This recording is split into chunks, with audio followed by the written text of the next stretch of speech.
Good morning. सीधा सौदा के आज वेडनेसडे। हाँ, आज वो का पेनल्टीमेट सेशन वाला दिन है। हाँ, पेनल्टी। अरे कल किसी ने ट्वीट पे लिखा है, उसने लिखा कि आशीष पेनल्टीमेट बहुत बोलते हैं, ये बोलते हैं। फिर हर्षदा को लिखा हाय आशीष, मेरे में लिखा संकेत अच्छे हैं। अरे वो तुमको दिखाऊंगा ट्वीट, बहुत ही बढ़िया ट्वीट। आदत पड़ गई अभी तो। वेडनेसडे का ऑल इंपॉर्टेंट पेनल्टीमेट सेशन हमारे सामने, यानी कि कल की एक्सपायरी से ठीक एक दिन पहले वाला। अच्छा, कल अच्छा मोमेंटम बना भारतीय बाजारों में, तो कॉन्फिडेंस लौटा होगा स्ट्रीट का। गैप अप के साथ शुरुआत, दिन के हाईज पे जाके भारतीय बाजार बंद होते हुए नजर आए। पर उसके बाद कल यूएस में रिकॉर्ड हाई से थोड़ा सा वहां के मार्केट ठंडे पड़े। नीरज जी बता रहे थे इन्फ्लेशन रिलेटेड चिंताएं हैं, उनसे समझेंगे अभी। तो यूएस अपने रिकॉर्ड हाई से 1/3% अक्रॉस बेंचमार्क्स दबाव दिखा रहा था।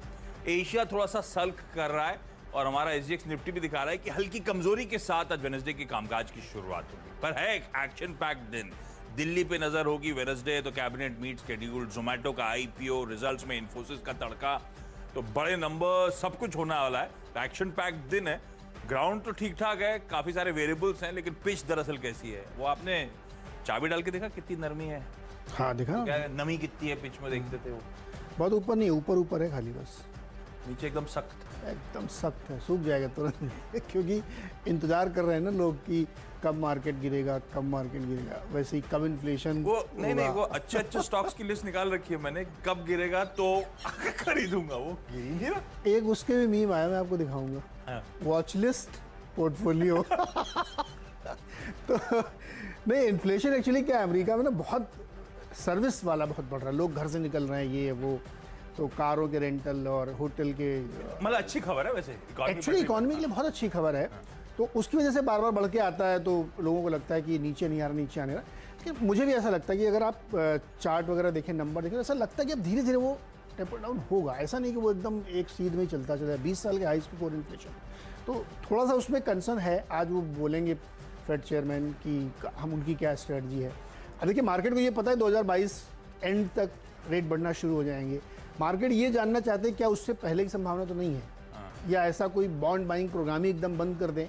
आप ध्यान रखिएगा, कनाडा और यूके में भी यही फैसले आजकल में होने वाले हैं, इन्फ्लेशन और मार्केट को लेकर के। तो मार्केट उसकी वजह से थोड़ा सा चिंतित था, लेकिन लास्ट के सेशन में थोड़ा सा 0.3% आया, क्योंकि नतीजों का सिलसिला जो कल से शुरू हुआ बैंकिंग का, वो धुआंधार है।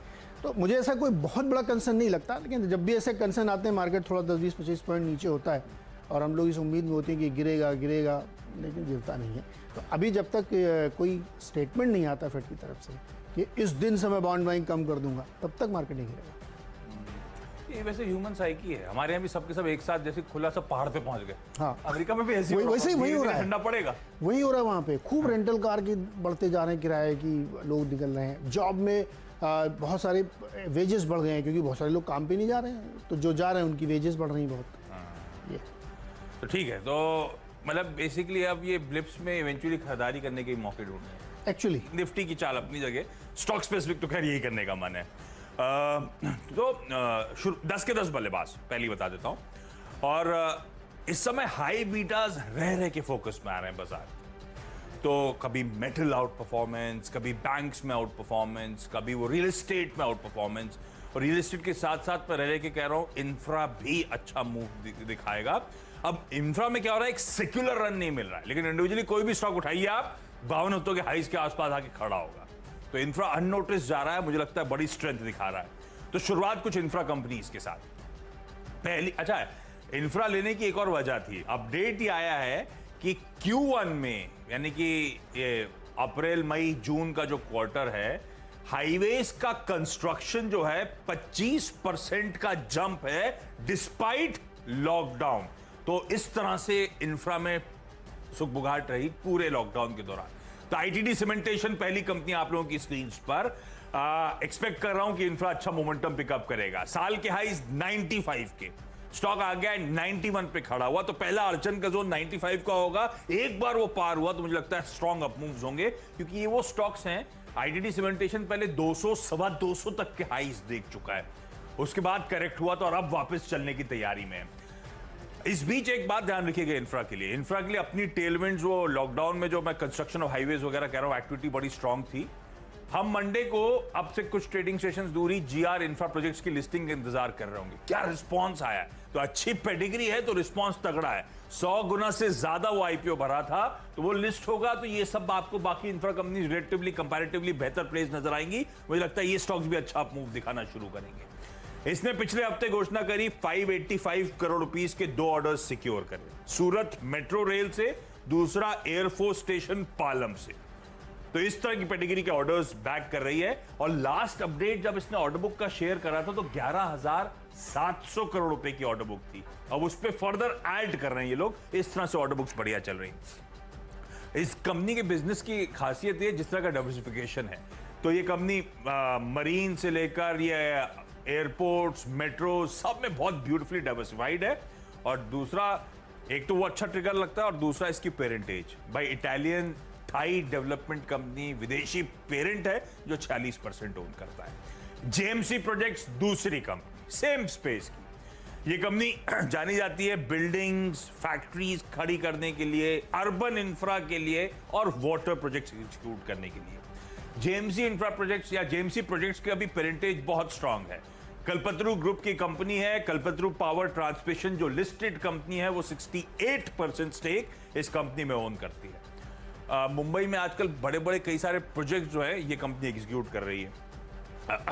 नवी मुंबई की तरफ जब यहां से जाते हैं तो FY21 के रेवेन्यूज देखिए 3,700 करोड़ रुपए के, इबीटा 332 करोड़ रुपए का, और इसकी ऑर्डर बुक तो 14,000 करोड़ रुपए जाके खड़ी हुई है। In fact one of the best performances था नए ऑर्डर विंस के लिहाज से लास्ट ईयर। ये कंपनीज इस तरह से परफॉर्म कर रही हैं। एग्जीक्यूशन पिकअप हुआ तो नंबर्स को देख के और कॉन्फिडेंस स्ट्रीट का बढ़ेगा। तो 2 इंफ्रा कंपनीज रियल एस्टेट के बाद जिन पे आप दाव लगाने का मन। अच्छा, शुरुआत में माइंडट्री कल रिजल्ट आए, हाँ तो अच्छे लगे? कह रहे हैं लोग कि बहुत अच्छे हैं, अनुमान से बेटर आए हैं। देखो, मैं तो आईटी ट्रैक नहीं करता हूँ, मैं तो एक चीज़ देखता हूँ, जहाँ ज़्यादा लोगों की भर्ती होती है ना, मतलब धंधा आ रहा है। हो सकता है निकल भी रहा हूँ पीछे से, नहीं, उसके सामने बहुत ज़्यादा उससे भी ज्यादा आ रहे हैं। एट्रिशन से बहुत ज़्यादा आ रहे हैं। इनके जो एट्रिशन रेट जो है था उसके मुकाबले हेड काउंट 14% बढ़ा। आईटी के लिए कहते थे कि लीनियर कंपनी है, जितना आदमी आएगा उतना धंधा बढ़ रहा है, सीधी सीधी बात। तो वही तो मैंने देखा, मैंने ये जो रिव्यू पढ़ा लोगों के जो अपने यहाँ भी कर रहे थे रिसर्च हमारे वाले, तो उसमें लिखा रेवेन्यू ग्रोथ बहुत अच्छी है, 7% से ज़्यादा, मार्जिन भी ठीक है, डील्स खूब जीत ली हैं और हेड काउंट्स बढ़ाया है। एट्रिशन के सामने उसको बीट करता हुआ दिख रहा है। 14% का हेड काउंट है। तो मुझे लगता है कि इस पर ध्यान रखना चाहिए। और चला नहीं, सबसे बड़ी बात यह कि चला नहीं है स्टॉक रिजल्ट से पहले जो एक्सपेक्ट, लेकिन उसके हिसाब से मुझे लगता है थोड़ा सा इसमें खरीदारी आप करके चल सकते हैं। दूसरा, कल एक खबर आई कि रिन्यूएबल्स एनर्जी का फ़ायदा उठाते हुए महाराष्ट्र गवर्नमेंट ये सब करेगी, ईवी, तो वो सारे स्टॉक तो आपने लिख लिए। नहीं, बहुत सारे छोड़े हैं। तो मैंने कहा जब उधर जा रहे हैं तो फिर पावर तो चाहिए ना, तो इलेक्ट्रिक ईवी के लिए सोलर पावर लगता है बहुत ज़्यादा, क्योंकि अब आप धीरे धीरे कन्वर्जन उधर उसी तरफ जा रहे हैं कि जो आपकी बैटरी चार्जिंग होगी वो भी अब सोलर पावर से होगी। अब कन्वेंशनल थर्मल पावर नहीं तो फुल। तो मैंने उधर गया तो मैं उधर देखा कि बोरोसिल रिन्यूएबल्स जो एकमात्र कंपनी है जो बढ़िया ये बनाती है, आपके प्लेटफॉर्म्स इनके लिए बनाती है, तो उस पर ध्यान रखना चाहिए, यहाँ पे खरीदारी करनी चाहिए। हालांकि सर्किट इसका बहुत छोटा है, 5% का, तो इसके लिए एक दूसरा सालासर टेक है। इनके 2 काम हैं, एक तो ये टेलीकॉम कंपनियों के लिए इंफ्रास्ट्रक्चर बनाती है, दूसरा ये भी सोलर पैनल के बड़े प्लेयर बन रहे हैं। धीरे धीरे इन्होंने तमाम काम ये किए हैं जहाँ पे इन्होंने सोलर पैनल पे काम शुरू कर दिया है। तो मैं उस स्टोरी को बेट कर रहा था कि कौन कौन से लोग इस सेगमेंट में जा रहे हैं। तो सालासर टेक्नोलॉजी मुझे मिला। टेलीकॉम अगेन राइजिंग सेक्टर है, 5G रोल आउट की बात आप सुन ही चुके हैं, 2 बड़े प्लेयर हैं जहाँ से काम शुरू हो रहा है, तो उसका एक बड़ा धंधा इनके पास है क्योंकि उसके लिए नए टावर्स, और दूसरा सोलर पैनल की बड़ी कंपनी के तौर पे उभर रही है, तो यहाँ खरीदारी करके चल सकते हो। साथ ही भी कल ही इनकी जो है ब्रिकवर्क ने rating short term and long term दोनों के लिए बढ़ा दी है, तो मुझे लगता है उसमें खरीदारी कर सकते हैं। तो 2 इंफ्रास्ट्रक्चर के साथ शुरुआत करी थी। हमने जी ने बात छेड़ी दी है ईवी प्लेस की, तो गुजरात की इंसेंटिव पॉलिसी आई थी इलेक्ट्रिक व्हीकल मैन्युफैक्चरिंग के लिए, हरियाणा की पॉलिसी सामने आ रही थी, अब महाराष्ट्र ने अनाउंस कर दिया है, कल रीडू करी है अपनी दरअसल जो इलेक्ट्रिक व्हीकल पॉलिसी है, रिवाइज करी है और बढ़िया पॉलिसी सामने लेकर आए। पहले अच्छा डायरेक्टर साहब, अगले 4 स्टॉक डिपेंडेबल तक सब दिखा दीजिएगा, सब इसी से जुड़े हुए हैं, उन स्टॉक्स पे इंडिविजुअली मैं बाद में आ जाऊंगा। तो गवर्नमेंट कह रही है डिमांड और सप्लाई साइड इंसेंटिव्स दोनों देंगे यहाँ पे इलेक्ट्रिक व्हीकल्स के लिए। तो पहला तो इंसेंटिव दिया जा रहा है advance chemistry cell battery manufacturing plants के लिए। दरअसल 1 gigawatt battery manufacturing plant target कर रही है महाराष्ट्र सरकार सेटअप करने के लिए, तो बढ़िया होगा। अमर राजा एक्साइड वैसे ही स्क्रीन पर है, उन पे बाद में आता हूं। 10% जितनी भी कुल व्हीकल्स महाराष्ट्र में रजिस्टर होती हैं 2025 तक 10% उसका इलेक्ट्रिक व्हीकल से हो। इस तरह से एग्रेसिव टारगेट्स लेकर ये लोग आगे बढ़ रहे हैं। MSRTC यानी कि महाराष्ट्र की जो स्टेट रोड ट्रांसपोर्ट कॉर्पोरेशन है, उसकी 2025 तक पूरी बसेस का 15% कोटा EVs के थ्रू करा जाएगा। तो जब पूरी फ्लीट होगी 15% 2025 तक EVs होंगी, और बकायदा वो कैश इंसेंटिव्स दिए गए हैं। 2 व्हीलर्स पे 10,000, 3 व्हीलर्स पे 30,000। इसलिए मैंने कहा सप्लाई साइड डिमांड साइड दोनों को इंसेंटिवाइज कर रहे हैं। वो डिटेल स्क्रीन पे रह के आती रहेंगी आपके। अब स्टॉक्स पे आई, क्योंकि सबसे बड़ा टूल बैटरी मैन्युफैक्चरिंग को दिया गया है और मेरे ख्याल से सबसे बड़ा प्ले ही है। अब इसमें एनीबडीज गेस किसको फायदा होगा किसको नहीं होगा, पर इस देश की दोनों लीडिंग बैटरी मैन्युफैक्चरर इस प्ले में फोरफ्रंट पे ही रहेंगी ऐसा लग रहा है। तो एक्साइड इंडस्ट्रीज पहला स्टॉक 220 के साल के हाईज, वहां से 40 रुपए नीचे और बढ़िया कंसोलिडेशन में चल रहा था। लग रहा था एक स्पार्क चाहिए, एक टूल देना है खबर का, और ये स्टॉक तेजी दिखाएगा। खबर शायद यही टूल बनने की महाराष्ट्र की ईवी पॉलिसी। लकीली खबरों के बीच मुझे लगता है अच्छा मूव एक्साइड इंडस्ट्रीज में, और इसका तो इंश्योरेंस प्ले को लेकर बाजार रह के बुलिश भी हो रहा है। हमारा राजा बैटरीज 1025 के हाई, 300 रुपए अपने हाई से करेक्ट हो चुका है। कंसोलिडेट पहले तो वीकनेस आई थी जब वो लार्ज ट्रेड हुआ था, इनका एक इन्वेस्टर पार्शियली एग्जिट कर रहा था, तो वो ओवरहैंग बन गया था स्टॉक पे। उसके एग्जिट के बाद ये कंसोलिडेशन के मूड में आ गया है। अब इन लेवल्स पे लग रहा है कि रिस्क रिवॉर्ड फेवरेबल है, इंटरेस्टिंग स्तरों पर है, और इस कंपनी ने बीच में अपनी कॉन्फ्रेंस कॉल में कहा भी है कि electric vehicles, electric battery manufacturing को बड़ा पुश देना चाहते हैं, अभी हाल की जो कॉन्फ्रेंस कॉल। तो हमारा राजा बैटरीज दोनों बैटरी मैन्युफैक्चरर्स स्वीट स्पॉट में, रीसेंट गिरावट के बाद कंसोलिडेशन। अब 2 व्हीलर्स को इंसेंटिवाइज स्पेसिफिकली करना चाहते हैं, तो ग्रीव्स कॉटन। अब ग्रीव्स कॉटन की जो एम्पेयर मोटर्स है, बहुत स्मार्टली बहुत समय पे इन्होंने एक्वायर करा, पूरा 100% एक्विजिशन कर डाला। एम्पेयर मोटर्स बढ़िया रोल आउट कर रहे हैं अपने शोरूम्स वगैरह। किस हद तक इसको इंक्यूबेट करेंगे, इवेंचुअली किसी को बेचा जाएगा, आई डोंट नो। पर ग्रीव्स कॉटन उसके चलते स्टॉक्स हरकत में आता है। 180 तक के लेवल्स के लिए यहाँ पे अप्रोच करने के मौके होंगे। सिर्फ इस समय ट्रेडिंग बेट होगा। और आखिरी मतलब इस कड़ी में टाटा मोटर्स कल भी मेंशन करा था, आज भी खबरों का तड़का, कल भी 1-1.5%, हाल ज्यादा अपमूव नहीं, बहुत दिग्गज स्टॉक है। आज भी मुझे लगता है, क्योंकि मैंने कहा था कि एक्यूमुलेशन का जोन है, तो मैं उस पर बरकरार हूं, इसलिए डिपेंडेबल का दर्जा। कल चाइना फैक्टर के चलते हाईलाइट करा था, रीसेंट करेक्शन के चलते हाईलाइट करा था, आज यही ईवी की जो पुश है उसके चलते हाईलाइट कर रहा हूं। और ये कंपनी MSRTC जब बसेस रिप्लेस करना चाहती है तो ध्यान रखें, दिल्ली में, गुड़गांव में, वेस्ट बंगाल में, इंदौर में, जम्मू एंड कश्मीर, इन सब के रोड ट्रांसपोर्ट कॉर्पोरेशन में लगातार सप्लाई करती चली आ रही है टाटा मोटर्स अपनी ई बसेस। मुझे लगता है इसको अभी भी रेड आप रखेंगे 318 की। बिल्कुल, ईवी प्ले आपने जो किया है ना, तो मैं इधर रिन्यूएबल प्ले, क्योंकि बिजली तो चाहिए उनके लिए। कल एक खबर भी आई थी, अभी सुबह हर्षिता बता रही थी कि NTPC एक रिन्यूएबल एनर्जी पार्क लगाएगा गुजरात में 4700 मेगावाट का। अब तमाम कंपनियों ने इसका फ़ायदा उठाया, नहीं उठाया, लेकिन कैसे उठाएंगे। मुझे लगता है कि पंप वाली जो कंपनी ना, उसको ध्यान रखिए। Kirloskar brothers, Roto pump, KSB pump dependable है मेरा, इसलिए क्योंकि अब सारी ये पंप कंपनियां सोलर से चलाने वाले पंप बना रही हैं। कल आप देखिए शक्ति पंप 1000 करोड़ रुपया रेज करने जा रहा है। वो स्टॉक 100-150 रुपये मिलता था, वो 800 रुपये का मिल रहा है। इस तरीके की ग्रोथ दिख रही है, क्योंकि ये पूरी चीज़ बदल रही है। पहले पंप के लिए जो आपको कन्वेंशनल बिजली की ज़रूरत पड़ती थी गाँव में, हालांकि अब तो 24 घंटे मिलती भी है, लेकिन अब वो चेंज हो रहा है। तो इसलिए जो बड़ी बड़ी पंप वाली कंपनीज हैं, KSB है, लार्जेस्ट कंपनी है इंडिया की, सबसे बढ़िया मार्की नेम है इसमें। रोटो पंप वो भी बढ़ते बढ़ते कहाँ तक पहुँच गया, और किर्लोस्कर ब्रदर्स जो कि इस सेगमेंट के बड़े प्लेयर हैं। तो मुझे लगता है इसको ध्यान में रखना चाहिए, क्योंकि ये जो कन्वर्जन हो रहा है, जहाँ जहाँ पे स्ट्रक्चरल चेंज हो रहे हैं सेक्टर्स में, शुगर में स्ट्रक्चरल चेंज हुआ, फार्मा में स्ट्रक्चरल चेंज हुआ, और ये पावर में। तो अभी जितनी कहानी हम लोग EV की सुना रहे हैं या रिन्यूएबल पावर की सुना रहे हैं, उस पर फोकस करें। मुझे लगता है ये पंप कंपनियाँ एक बार फिर से आपके रडार में आएंगी, और शक्ति इनके लिए टॉर्च बियरर बनेगा, जो मल्टी बैगर हो चुका है। चलिए, आपका डिपेंडेबल हो गया, हम डिपेंडेबल हो गया। तो चलिए फटाफट एक छोटा सा ब्रेक, और ब्रेक से लौट के आके आपको बताएंगे फ्री टॉप इंश्योरेंस।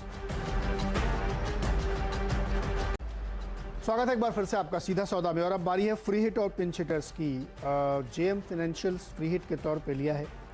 आपने देखा होगा जोमेटो का आईपीओ आज से खुल रहा है। कल एंकर इन्वेस्टर किए तो उनकी लिस्ट इतनी बड़ी थी कि यतिन का एक बड़ा अच्छा ट्वीट आया कि ये लग रहा है जोमेटो का मेनू है। 54 लोगों ने प्री एंकर इन्वेस्टर के तौर पे शेयर्स खरीदे हैं। तो इससे क्या पता लगता है कि एपिटाइट मार्केट में बहुत है, ज़बरदस्त तरीके से। कोई भी आईपीओ है 100 गुना 102 गुना भर रहा है। तो उन कंपनियों को फ़ायदा हो रहा है जो मर्चेंट बैंकिंग का काम करती हैं, इन्वेस्टमेंट बैंकर हैं, शेयर ट्रेडिंग का काम करती हैं। CDSL का स्टॉक देखिए आप 5 गुना हो चुका है, क्योंकि हर आईपीओ की लिस्टिंग के बाद जितने भी लोग इसमें करेंगे, एप्लीकेशन करेंगे, उन सब के बदले 9 रुपये उनको मिलेंगे। हर 14 रुपये हर एक इसमें मिलेंगे। तो CDSL जो दिन दूनी रात चौगुनी कमाई कर रहा है, तो उसके साथ इन्वेस्टमेंट बैंकर भी कमाई कर रहे हैं और ब्रोकर्स भी कमाई कर रहे हैं। तो इसलिए आज हमने 4 स्टॉक डाले हैं। दूसरा स्टॉक है share India securities. Future and options का इंडिया का सबसे बड़ा प्लेयर है। लोग कम जानते हैं इसको, लेकिन ये एक्चुअली बहुत बड़े प्लेयर हैं F&O ट्रेड में, जहाँ पे ऑप्शन ट्रेडिंग होती है। तो इसमें भी खरीदारी करके आप चल सकते हैं। मुझे लगता है ये दोनों ही स्टॉक आज बढ़िया परफॉर्म करेंगे। ओके, तो टाटा मोटर्स के बाद वो ईवी प्ले कंटिन्यू कर रहा हूँ। JBM ऑटो, तो ये कंपनी डीजल CNG इन सब के लिए जानी जाती थी, बसेस के लिए। इलेक्ट्रिक बसेस में भी इसने तगड़ी पकड़ बनाई थी अपनी इको लाइफ सेगमेंट के थ्रू। तो बड़े स्ट्राइड्स ले रही है और अब एक्सेप्टेंस बढ़ रहा है। तो नोएडा, ग्रेटर नोएडा, गुरुग्राम, इन सब में आपको JBM ऑटो की बसेस चलती हुई नजर आएंगी रोड्स पर। इनफैक्ट इस कंपनी ने टारमैक बसेस पे भी ऑफ लेट फोरे करा था। तो अब आपको दिल्ली एयरपोर्ट पे इंडिगो, स्पाइसजेट की बसेस पे जब एयरपोर्ट के टारमैक पे आप बैठते हैं, तो लाइकली है कि JBM ऑटो के स्टेपल से ही वो बसेस आती हुई नजर आ रही हैं। ऑर्डर्स वहां से भी फ्लो हो रहे हैं। इलेक्ट्रिक व्हीकल्स का पुश, और उसमें फोरफ्रंट पे थी ये कंपनी जब इसने इलेक्ट्रिक व्हीकल बस अपनी बनाई थी। तो रेडा पे रखेंगे। अगला स्टॉक है सीमेक। बेसिकली सीमेक इसीलिए क्योंकि इनका एक चार्टर फ्री अप हुआ था और फ्री अप होके आया, और साथ में सिंगापुर की एक कंपनी ने उसको वापस चार्टर पे रख लिया है। 5-5.25 मिलियन डॉलर्स के आसपास मोबिलाइज करती हुई इस नए कॉन्ट्रैक्ट के थ्रू सीमेक नजर आएगी। तो खरीदारी करने का मान। क्विकली छोटा सा ब्रेक के उस पर आखिरी के 2 स्टॉक्स और टीम्स का क्विक रैप अप। स्वागत एक बार फिर से आपका। और आखिरी के 2 स्टॉक्स ICICI सिक्योरिटीज़ और जियोजित फाइनेंशियल्स। तो इनको भी खरीदारी करके चलें। आईपीओ का मार्केट, नॉर्मल मार्केट सब इतना चल रहा है, जितनी ज़्यादा ट्रेडिंग और वॉल्यूम होगी इनकी कमाई ज़रूर होती है। आप बेचते हैं तब भी पैसे देते हैं, खरीदते हैं तब भी पैसे देते हैं, आईपीओ लेते हैं तब भी पैसे देते हैं। तो ये एक ऐसा बिजनेस है जो हर स्थिति में कमाई कर रहा है। और चूँकि नए इन्वेस्टर बढ़ रहे हैं, 1.5 करोड़ तो इसी साल जुड़ चुके हैं, तो उसकी वजह से हमने इनको लिया। तो आज 2 ही थीम है, रिन्यूएबल एनर्जी और ब्रोकिंग। इनको खरीदोगे तो भी पैसे इनके बनेंगे, और इनको खरीदोगे फिर पैसे दोगे। ये तो पंडित जी हो गए, इधर उधर दोनों साइड में पैसे बनेंगे। याद दिला रहे लोगों को। ये असल में शैल सर रेडी हो चुके हैं, तो ये शैल सर से बातचीत चल रही है, आप लोगों को दिख नहीं रहे होंगे। आखिरी के 2 स्टॉक्स, कच्चा तेल। अब वो ओपेक प्लस की मीट का कोई डिसीजन नहीं आया, तू मैम हो गई। उसके बाद कच्चा तेल ठंडा पड़ा था क्योंकि पोजीशंस जो थी वो अनवाइंड हो रही थी। अब धीरे धीरे वापस इंच अप हो रहा है। तो वो 72 जो गिर गया था क्रूड, अब आपको 77 के दरवाजे पे खटखटाता हुआ नजर आएगा। तो क्रूड वापस इंच अप कर रहा है। इस बीच कोई स्मूगाहट नहीं है वो प्रोडक्शन रिलेटेड। तो ये शायद अब 80 की दहलीज को पार करता हुआ नजर आए। खैर वो एनीबडीज गैस। इस समय ओवरनाइट ट्रेड्स में कच्चा तेल में अच्छा खासा मोमेंटम बना हुआ है, इसीलिए ONGC, इसीलिए ऑयल इंडिया, दोनों अपस्ट्रीम कंपनीज को डाप रखिएगा। ऑयल इंडिया हमेशा ज्यादा प्रिफर्ड थी, लेकिन ONGC के लिए खबरों का टेलविंड है, जो वैल्यू अनलॉक करने की सरकार कोशिश कर रही है। तो ये दोनों कंपनीज आज सिर्फ कच्चे तेल के दम पर तेजी। तो बाजार जब थोड़ा सा मूड थोड़ा सा सॉम्बर सा है, ठंडा सा है, तो शायद ये क्रूड रिलेटेड आउट परफॉर्मेंस देखने को मिले। नीरज जी, 10 की टीम, 10 के 10 बल्लेबाज, और एकदम ऐसा है इंफ्रा, EV पॉलिसी और मोटा मोटी कह लीजिए क्रूड, 3 में। देखिए बहुत सारे स्टोरीज अनफोल्डेड हैं। मुझे लगता है कि इंफ्रा की साइड में मैं जाऊंगा, और ITD सीमेंटेशन, JMC को याद है, तो उसमें ITD इसलिए मैं ले रहा हूँ क्योंकि हर वो सेक्टर इस समय आउट परफॉर्म करने की कोशिश कर रहे चल रहा है जहाँ पे अभी तेज़ी नहीं आई। अब सेक्टर के अंदर आप घुसिए तो स्टॉक में भी आप देखिए तरह तरह के स्टॉक्स जो हैं वो अब रडार पे आते हुए दिख रहे हैं। ये स्टॉक नहीं चला है, कम चला है, तो मुझे लगता है कि इस पर ध्यान रखना चाहिए। और इंफ्रास्ट्रक्चर एक हिंदुस्तान का सबसे बड़ा प्ले है इस वक्त कि 1 लाख करोड़ कृषि में, 2 लाख करोड़ सड़क में, डैम्स में, रिन्यूएबल पावर में, ये सब इंफ्रास्ट्रक्चर जो क्रिएशन हो रहा है, मुझे लगता है उस पर फोकस करना चाहिए। ITD कैपिटल चॉइस होगा। मेरी टीम देख के बताइए क्या। सारे स्टॉक्स इंटरेस्टिंग थीम्स हैं वो। तो सबको अडाप्ट रखिएगा, वो ब्रोकरेज कंपनीज को, वो एग्री इंफ्रा प्ले। इनमें ना है तो इंटरेस्टिंग माइंडट्री। अब माइंडट्री, लेकिन नंबर्स के दिन थोड़ा डर लगता है कि अच्छे नंबर्स पे भी कैसी पोजीशन बिल्डअप थी, Right. कटने को आ गई पोजीशन, तो थोड़ा सा इनिशियल ट्रेड में इंतजार कीजिएगा। नंबर्स में कोई दिक्कत नहीं है, और माइंडट्री के बाद LTTS और इन सब के नंबर्स लाइंड अप हैं, और अच्छे आगे सबके, तो फिर LNT को भी अडाप्ट रख लीजिएगा। लेकिन इस समय माइंडट्री इनिशियल ट्रेड सेटल होने के बाद मुझे लगता है अच्छा आउट परफॉर्मेंस इवेंचुअली दिखाएगा इस स्टॉक इंडेक्स से। मेरी 10 की टीम आप लोगों की स्क्रीन पर, वेडनेसडे का दिन और 10 के 10 फिर से बल्लेबाज, और कुछ स्पेसिफिक थीम्स हैं जो आपको स्क्रीन पर रिफ्लेक्ट होती हुई नजर आएंगी। रियल एस्टेट के बाद इंफ्रा, और इंफ्रा में सबसे पहला अपडेट Q1 में जब देश लॉकडाउन में था रीजनल, 25% की रोड कंस्ट्रक्शन में ग्रोथ हमने दर्ज करी। इस तरह से लॉकडाउन के बीच में भी आउट परफॉर्मेंस था इस वक्त। ITD सीमेंटेशन, JMC प्रोजेक्ट और भी कुछ वजह हाईलाइट करी थी, इसलिए भी इन स्टॉक्स को अडाप्ट रखिएगा। महाराष्ट्र में ईवी पॉलिसी, गुजरात के बाद और बहुत सॉलिड ईवी पॉलिसी आई है। डिमांड और सप्लाई दोनों को स्टिमुलेट करने की कोशिश है, तो बैटरी मैन्युफैक्चरिंग पे सबसे ज्यादा टूल देने की बात। एक्साइड, अमरा राजा, टू व्हीलर परचेज पे इंसेंटिवाइज करने की बात। तो ग्रीव्स कॉटन, महाराष्ट्र में बसेस, कमर्शियल बसेस जो ली जाती है महाराष्ट्र स्टेट रोड ट्रांसपोर्टेशन द्वारा, वो मैसिवली प्रोक्योरमेंट 2025 तक होना है। टाटा मोटर्स, JBM ऑटो, सीमेक की एक जहाज जो वापस आया था इनके पास, वापस चार्टर पे चला गया, $5.25 मिलियन उससे कमाते हुए नजर आएंगे इसीलिए। और कच्चा तेल धीरे धीरे इंच अप कर रहा है, $77 के करीब पहुंच रहा है। तो ONGC ऑयल इंडिया के साथ टीम की समाप्ति। आशीष ने सारी मेन थीम ले ली थी, तो हमने कहा उसके साइड वाले जो फ्रिंज की थीम है, वो फ्रिंज वाले लोग ज़्यादा चिल्लाते हैं, ज़्यादा चलते हैं, तो इसलिए हमने कहा कि ईवी के मेन प्ले उनके पास है, तो हमारे पास रिन्यूएबल की प्ले है, और उस पर ध्यान रखिएगा। Borosil renewables, Salasa technologies, solar panels की कंपनीज है। Kirloskar brothers, Roto pump, KSB, जो कि अब सोलर पैनल वाले पंप बनाने की कोशिश कर रही है। दूसरा जो है मेन कंपनी है जोमेटो, जिसका IPO आया, लेकिन फ्रिंज वाले हमारे जो बैकएंड प्लेयर हैं वो है ब्रोकर्स, तो इसलिए JM financial, share India securities, ICICI securities और जियोजित फाइनेंशियल में दांव लगाना चाहिए, क्योंकि देखिए इनको हर हाल में पैसा होता है, फ़ायदा हो रहा है, तो मुझे लगता है इसमें खरीदारी कर सकते हैं।